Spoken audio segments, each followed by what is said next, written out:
గురుగారు, తులారాశి వారికి ఈ క్రోధినామ సంవత్సరంలో ఆదాయము, వ్యయము, రాజపూజ్యం, అవమానం ఏ విధంగా ఉండబోతుంది? మనం ఈ పంచాంగంలో చూసుకున్నట్లయితే 2, 8, 1, 5గా చూపిస్తుంది. 2, 8, 1, 5 అంటే ఇక్కడ 2 ఆదాయం అయితే 8 వ్యయంగా చూపిస్తూ ఉంటుంది. చాలామంది చూసి ఇది కంగారు పడతారు. అయ్య బాబోయ్! 2 ఆదాయము, వ్యయం 8గా అంటే ఆల్మోస్ట్ 3 టైమ్స్ ఎక్కువగా ఉంది అనుకుంటూ ఉంటాం కదా! అలాగే ఇంకోటి ఏంటంటే 1, 5 అంటే మెచ్చుకునే వారి సంఖ్య ఒకటి ఉంటే ఇబ్బంది పెట్టే వారి సంఖ్య 5 ఉంది అనుకుంటాం. కానీ ఏం టెన్షన్ పడక్కర్లే. ఇది గ్రహస్థితిని మనం కంట్రోల్ చేసుకోవచ్చు. అంటే ఎలా కంట్రోల్ చేసుకోవచ్చు? ఒక స్తోత్రము. ఇప్పుడు మనం చూడండి చాలా సినిమాల్లో మనం చూపిస్తూ ఉంటాం. యముడొచ్చి మార్కండేయుడిని చంపేద్దాం అనుకుంటే చంద్రశేఖర అష్టకం చదువుకుంటే శివుడు వచ్చి కాపాడతాడు.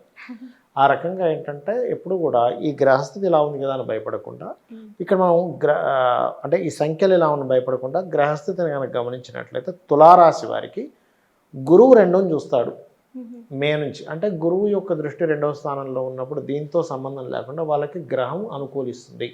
సో 2, 8 ఉంది కదా అని టెన్షన్ పడాల్సిన అవసరం లేదు. అయితే ఖర్చు తగ్గించుకోవాలి అంటే ఎందుకు ఖర్చు ఉంటుంది వీళ్ళకి అనేది మనం ఆలోచించాలి. 12వ స్థానంలో ఖర్చు స్థానంలో కేతు ఉన్నాడు.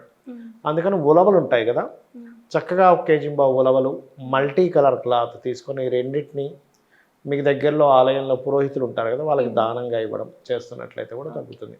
అదేవిధంగా ఏదైనా గణపతి ఆలయానికి వెళ్ళి అక్కడ మీరు ఏదైనా ఒక ప్రదక్షిణం చేయడం కానీ, లేకపోతే అక్కడికి వెళ్ళి ఏదైనా సేవ చేయడం కానీ, వాటి ద్వారా కూడా మీకు చాలా మటుకు తగ్గుతుంది మీ ఖర్చు అనేటువంటిది. రాజ్యపూజ్యం కూడా కాస్త తక్కువగా ఉంది, అవమానం ఎక్కువగా ఉంది. రాజ్యపూజ్యం పెరగాలంటే ఏం చేయాలి అంటే సింపుల్గా ఏం లేదు, శుక్ర సోమవారాలు అమ్మవారి ఆరాధన చేయడము, మెయిన్గా లలితాసహస్రనామాలు చదువుకోవడము, అందులో ముఖ్యంగా మెడిటేషన్లా కూర్చొని విన్నా కూడా సరిపోతుంది. ఇక అవమానం తగ్గాలి అంటే చేయవలసింది ఏమిటంటే శనగలు దానంగా ఇవ్వడము, దుర్గా ఆరాధన చేయడము, బొబ్బర్లు దానంగా ఇవ్వడం, ఇటువంటివి కూడా మీకు అవమానాన్ని తగ్గిస్తుంది. అయితే వీరికి 2వ స్థానాన్ని గురువు చూస్తున్నాడు కాబట్టి ఈ సంవత్సరం అంతా ఫైనాన్షియల్ గ్రోత్ చాలా బాగుందని చెప్పుకోవచ్చు. అదేవిధంగా కాస్త తెలియని ఒక చిన్న భయం, అంటే ఏం చేస్తే ఏమొస్తుందో అని భయం వస్తూ ఉంటుంది. అలాంటప్పుడు జయ గురుదత్త, శ్రీ గురుదత్త అన్న నామస్మరణ చేయడం మంచిది. ఈ సంవత్సరం విదేశాల్లో గృహం కొనుక్కోవాలనుకునేటువంటి వారికి, అక్కడ రెసిడెన్షియల్ పర్మనెంట్ అవుదాం అనుకునేటువంటి వారికి చాలా బాగుందని చెప్పుకోవచ్చు. కాకపోతే కొంచెం సంతానం విషయంలోని ఫ్రెండ్స్ మూలంగా, షేర్ మార్కెట్ మూలంగా కొంత స్ట్రెస్ ఉంటుంది. బికాజ్ ఆఫ్ పంచమ స్థానంలో శని భగవానుడు ఉన్నందుకు. అదేవిధంగా మరొక విషయం ఏంటంటే 6లో రాహు ఉండడం మంచిదే. ఎందుకంటే కొంచెం ధైర్యంగా కొన్ని పనులు చేయడం వల్ల సక్సెస్ అనేటువంటిది ఉంటుంది. అండ్ అలాగే ఇంకోటి ఏంటంటే ఉద్యోగ అవకాశాలు మే వరకు చాలా త్వరగా, అంటే మంచి ఉద్యోగ అవకాశాలు వస్తాయి మే వరకు. అంటే ఎటువంటి ఉద్యోగం ఏదైనా మారాలన్నా మే లోపల మారితే మంచిది. కాకపోతే విదేశాలకు వెళ్ళేటువంటి విషయం మాత్రం కొంచెం స్ట్రెస్, కొన్ని ఆటంకాలు జరుగుతూ ఉంటాయి. ఎందుకంటే 12వ స్థానంలో కేతు ఉన్నందుకు. ఇక వీళ్ళు చేయవలసిన దేవతారాధన కాళికాదేవి కానీ, కాలభైరవ అష్టకం కానీ చదువుకోవడం అనేటువంటిది మంచిది. గురుగారు, ఈ క్రోధినామ సంవత్సరంలో దేశవ్యాప్తంగా ఏ విధంగా ఉండబోతుందంటారు? తప్పకుండా అమ్మ. అయితే ఇది క్రోధినామ సంవత్సరం రాకముందు నుంచే ప్రారంభమైంది. మనం ఆల్రెడీ జనవరిలో కూడా ప్రిడిక్ట్ చేశాము. ఫిబ్రవరి నుంచి కొన్ని బాంబు పేలుళ్ళు కానీ, గొడవలు కానీ, అల్లర్లు కానీ, ముఖ్యంగా మనకి నీటిలో ప్రయాణించే వాళ్ళకి ఇబ్బందులు కానీ ఉంటాయని. అయితే ఇప్పుడు నెక్స్ట్ ఇంకా ఈ క్రోధినామ సంవత్సరం ఆల్మోస్ట్ మే వరకు కూడా స్టార్టింగ్లో ఏంటంటే అసలు ఊహించినటువంటి మార్పులు, కొంచెం సైనికులకి, రక్షణ వ్యవస్థలకి, అదేవిధంగా అంటే కొంత రాజులు ఏంటంటే క్రోధినామ సంవత్సరానికి అధిపతి కుజుడు అయ్యాడమ్మ. కుజుడు అంటే ఏంటంటే ఫైటింగ్కి కారకుడు. ఎవరి జన్మజాతకంలో ఉన్న కుజుడు బలంగా ఉన్నాడు అనుకోండి, వాళ్ళు ఫైటింగ్ చేయడానికి బాగా ఇష్టపడతారు. అంటే కయ్యానికి కాలు దూతూ ఉంటారు. ఎప్పుడైతే రాజు కుజుడయ్యాడో ఎక్కువ యుద్ధ వాతావరణానికి దారితీస్తుంటుంది. ఇప్పుడు మన ఇండియన్స్ రకరకాల దేశాల్లో కూడా ఉంటారు. వాళ్ళు ఎటువంటి ఇబ్బంది పడకుండా ఉండాలంటే ముఖ్యంగా కాలభైరవ అష్టకం చేసుకోవాలి. మ్యాక్సిమం వీలైనంత మటుకు కొంచెం ధాన్యం నిల్వ పెట్టుకోవడం ఈ క్రోధినామ సంవత్సరం. ఎందుకంటే యుద్ధ వాతావరణం వచ్చినప్పుడు ఎప్పుడు ఎలా ఉంటుందో తెలియదు సిచ్యువేషన్స్. అందుకని కొంచెం ఇటువంటి జాగ్రత్తలు తీసుకోవాలి. అంటే ఫైటింగ్కి ఎక్కువగా ప్రాధాన్యత ఉంటూ ఉంటుంది, గొడవలకు ఎక్కువ ప్రాధాన్యత ఉంటూ ఉంటుంది. అంటే ఏదైనా సరే మత కల్లోలాలు, ఘర్షణలు మనం ఒకటి ఊహిస్తాం లాస్ట్ వరకు ఇలా జరుగుతుందేమో అని. ఇప్పుడు ఎలక్షన్ సంబంధించిన విషయంలో కూడా ఒకటి కంప్లీట్ ఇంక ఇది ఫిక్స్ అనుకున్నది కాస్త కంప్లీట్ రివర్స్ అయిపోతుంది. అటువంటి సిచ్యువేషన్స్ వస్తాయి క్రోధినామ సంవత్సరంలో. కాబట్టి ఒకటే, కుజుడు అధిపతి అయ్యాడు కాబట్టి సుబ్రహ్మణ్యేశ్వర స్వామిని ఆరాధించడం, అందరూ నరసింహస్వామిని ఆరాధించడము, వరాహమూర్తిని ఆరాధించడము, అదేవిధంగా కాలభైరవుని ఆరాధించడము, ఇవి పర్టికులర్గా సామాన్య ప్రజలకు ఎటువంటి ఇబ్బంది కలగకుండా ఉండేలా చేస్తుంది. ఇది ఆల్రెడీ జనవరి ఫిబ్రవరి నుంచే స్టార్ట్ అయింది దీని ప్రభావం. క్రోధినామ సంవత్సరంలో ఇంకాస్త ఇటువంటి ప్రభావం ఎక్కువగా ఉంటుంది. ఇది ఎవరైతే చేసుకుంటారో వీళ్ళకి ఇబ్బంది అనేటువంటిది 1% కూడా ఉండదు. ఓకే గురుగారు, మరి అలాగే డేట్ ఆఫ్ బర్త్ తెలియని వాళ్ళు చాలా మంది ఉంటారు. అవునమ్మా. వాళ్ళకి రాశి తెలీదు, నక్షత్రం తెలీదు, ఏమీ తెలీదు. మరి అలాంటి వాళ్ళు ఈ క్రోధి నామ సంవత్సరంలో తీసుకోవాల్సిన జాగ్రత్తలు ఏ విధంగా ఉండాలి? ముఖ్యంగా 4 జాగ్రత్తలు తీసుకోవాలమ్మా ఈ క్రోధినామ సంవత్సరం. నాకు రాశి నక్షత్రము ఏమీ తెలియదండి, కానీ నా జీవితం బాగుండాలి. ఎవరికైనా ఇదే కదా కావాలి. రాశి నక్షత్రం తెలిసినా తెలపైనా జీవితం బాగుండాలి, అంతే కదా. వాళ్ళు పడ్డ కష్టానికి ఫలితం రావాలి, మోసపోకూడదు, బాగుండాలని కోరుకుంటారు కదా. ఒకటే గుర్తుపెట్టుకోండి, పాయింట్ నెంబర్ 1, మీరు ఏ రాశి అయినా మీరు ఏ పని ప్రారంభించేటప్పుడైనా 2 మంత్రాలు చెప్తాను. ఒకటి ఓం నమో నారాయణాయ, ఓం మహాగణాధిపతయ నమః అని చెప్పి చేసుకున్నట్లయితే మీరు ఏ పని ప్రారంభిస్తున్నా క్రోధినామ సంవత్సరంలో అద్భుతంగా ఉంటుంది. రెండవది ఏమిటి అంటే గుర్తుపెట్టుకోండి, దీంతోపాటు జాబ్ సంబంధించిన వ్యాపార సంబంధించిన విషయాలు క్రోధినామ సంవత్సరంలో మే వరకు కొంచెం జాగ్రత్తగా ఉండాలి. వారు ఏ రాశి వారైనా ఏ నక్షత్రం వారైనా.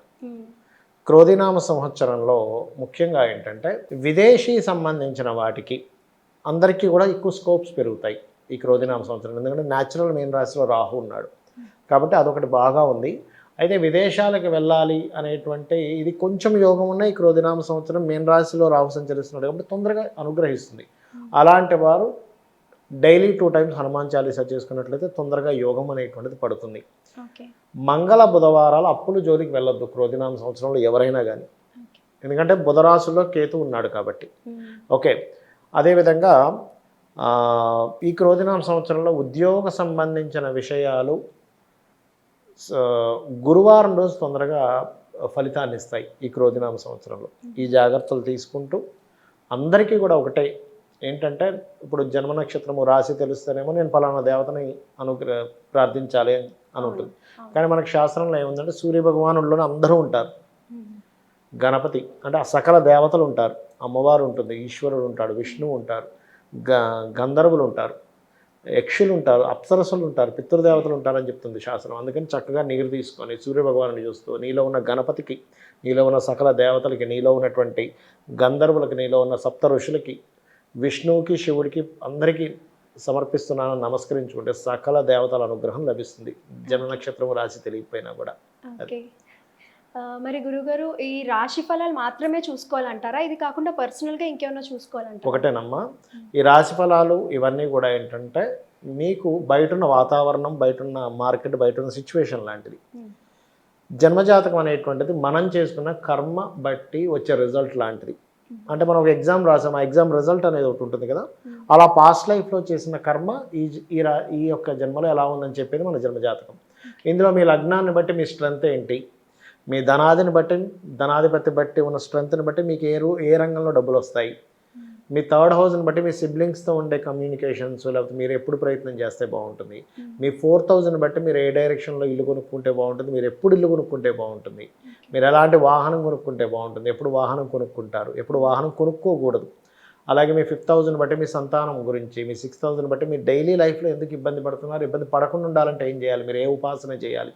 అలాగే 7th హౌస్ని బట్టి మీ యొక్క జీవిత భాగస్వామి, 8th హౌస్ని బట్టి మీ టర్నింగ్ పాయింట్స్, 9th హౌస్ని బట్టి మీ హైయర్ ఎడ్యుకేషన్, 10th హౌస్ని బట్టి మీకు మీ ప్రొఫెషన్లో ఏ ప్రొఫెషన్లో అయితే మీకు బాగా గ్రోత్ ఉంటుంది, మీరు ఉద్యోగం చేస్తే బాగుంటుందా, ఇక్కడైతే బాగుంటుందా, విదేశాల్లో బాగుంటుందా, వ్యాపారం చేస్తే బాగుంటుందా అనేది 11th హౌస్, ఇన్వెస్ట్మెంట్స్ ఎప్పుడు చేయాలి, విదేశాలకు వెళ్తే బాగుంటుంది అనేది 12th హౌస్ అనేటువంటివి ఉంటాయి. అయితే మీకు సందేహం కలవచ్చు, ఏమండి మరి ఇవన్నీ మన జన్మజాతకంలో ఉంటే మనం ఈ రాశి ఫలాలు, ఉగాది ఫలాలు ఎందుకు చెప్పుకుంటున్నాం? సింపుల్ అమ్మా. ఇప్పుడు మనం ఈ ఎగ్జాంపుల్ నేను ఇక్కడ నుంచి స్టూడియోకి రావాలి, ఎర్లీ మార్నింగ్ 7 o'clock అయితే హాఫ్ అన్ అవర్లో వచ్చేస్తానండి సికింద్రాబాద్ నుంచి ఇక్కడికి. కానీ పీక్ టైంలో అయితే 1.5 hours పడుతుంది. అవునా? అంటే ఏమిటి, బయట ఉండే వాతావరణం కూడా నేను ఉండే ప్రయాణాన్ని డిసైడ్ చేస్తుంది. నేను నా కారులో నేను స్పీడ్గా వచ్చినా కూడా ఏంటి ట్రాఫిక్ జామ్ ఉంటే రాలేను. అది ఎలాగో ఒక ప్రోడక్ట్ అమ్ముడుపోవాలంటే బయట ఉన్న మార్కెట్ కూడా దానికి ఉంటే ఎలా అయితే అమ్ముడుపోతుందో మనం తీసుకునే నిర్ణయాలు బయట ఉండే పరిస్థితులు అనేవి కలిసి ఉంటాయి. అందుకని బయట ఉండే పరిస్థితులు ఇలా ఉన్నాయి కాబట్టి నువ్వు ఇలా ఉండని చెప్పేది గోచార ఫలితం. సో దీన్ని మిళితం చేసి చూసుకుంటే మనకు సక్సెస్ అనేటువంటిది ఉంటుంది. రాశి ఫలాల విషయంలో ఎన్నో వివరాలు మాకు చెప్పారు గురుగారు, చాలా సంతోషం. శ్రీమాత్రే నమః.